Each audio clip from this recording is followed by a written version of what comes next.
Spencer is here for InsideTrackNews.com. We're post-race at Canadian Tire Motorsport Park for Pinty's presents the Clarignton 200 with our runner-up finisher in NASCAR Canadian Tire Series competition, Mr. Jeff Lapcevich. And Jeff, you've really made CTMP your playground the last couple of years. 3 runner-up finishes in 4 starts with a pole thrown in there as well. I mean, just another great run for the Tim Hortons number 76.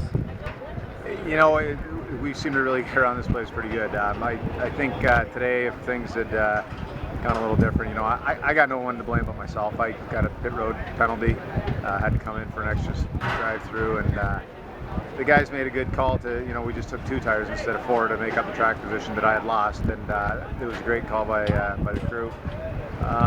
And even with 2, we were really good, but I think 4 would have pushed us over the top. So, my bad, but I'll take it again, and we'll go back and keep working at it, try to get this thing going. It felt as though the last restart was really all that Jeff Lapcevich needed in that 84 to sort of put some padding between himself and the rest of the field. Had we stayed green late in the going, would it have been a different story for the 76 team? Well, I think traditionally that's sort of the case with me. We've raced him pretty hard here the last few races, and he seems to take off a little bit better right off the get-go, and a lap or 2, and we starts coming back to us. So I don't know. You never know. It was a 51 lap race, and he won the 51 lap race. So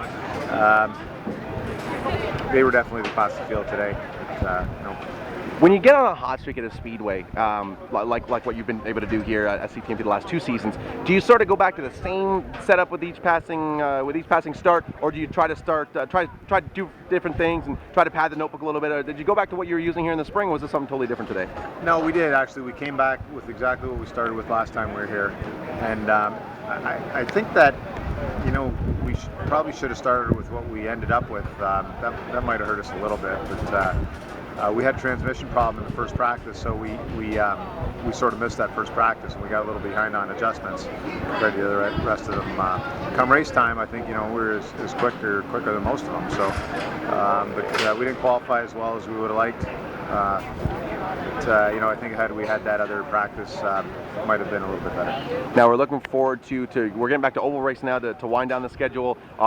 Which events are we going to see you at to close out 2014? We're going to do the rest. We're going to Barrie next week, and then Kawartha a couple weeks after that. So I've been hanging out at Sunset watching Caden and Superstock, so I'm getting tips. So who, by the way, took the point lead last night in the Superstock division. So this is a great weekend for the whole Lapcevich family. I mean, second place for Dad. Caden takes the points lead. I mean, it might be an omen that things are really starting to pick up steam here, heading into Barrie and Kawartha. Now, I know you guys have sort of put an emphasis on your road course program in the last 2 years since redoing your whole, I mean, from top to bottom, your road course program with this brand new car. What's the oval program like right now? I mean, do we have a good enough car that to really compete at Barrie and Kawartha? No, we do. We don't race it much, but it's a really good piece. It got a lot of love over the last season. We've only raced it once this year, and we came out at the same stash of the top 5, which it's like a win for me there. It's not really one of my stronger tracks. We ran 3rd at Kawartha last year, and so I'm excited to get back to it. We've been good at Barrie in the past, and we've never gone to Barrie with a car as good as the one we got now. So we'll see how it goes. We're going to do some racing here in the next couple of weeks, so it's going to be fun. Thank the fine folks that work behind the scenes to make all this possible. I got Tim Hortons has been with us like 25 years now, and without them it wouldn't be possible. Cathcart Trucking, Springer's Meats, Troy Code Marine, Castrol, they're all a lot of help to us, and to the crew that they put in endless hours, and I've never thanked my wife, and I got to thank my wife, because without her, we'd all be sitting at home and watching racing on TV or something, because she really works hard at it for me and all the boys that go, and she's got to be the hardest working wife and mother in motorsports, I think. So to have a whole gang of cars, a whole gang of kids, and a husband as busy as you, it takes a special kind of lady, that's for sure. She's definitely that. There you go, folks. And come up to Barrie Speedway, September 6th, I believe is the date, Saturday night. We're going to do some short track racing with Jeff Lapcevich and see if we can't get this number 76 car to the front. Jeff, runner-up finish today. All the best. We'll check back in with you next Saturday.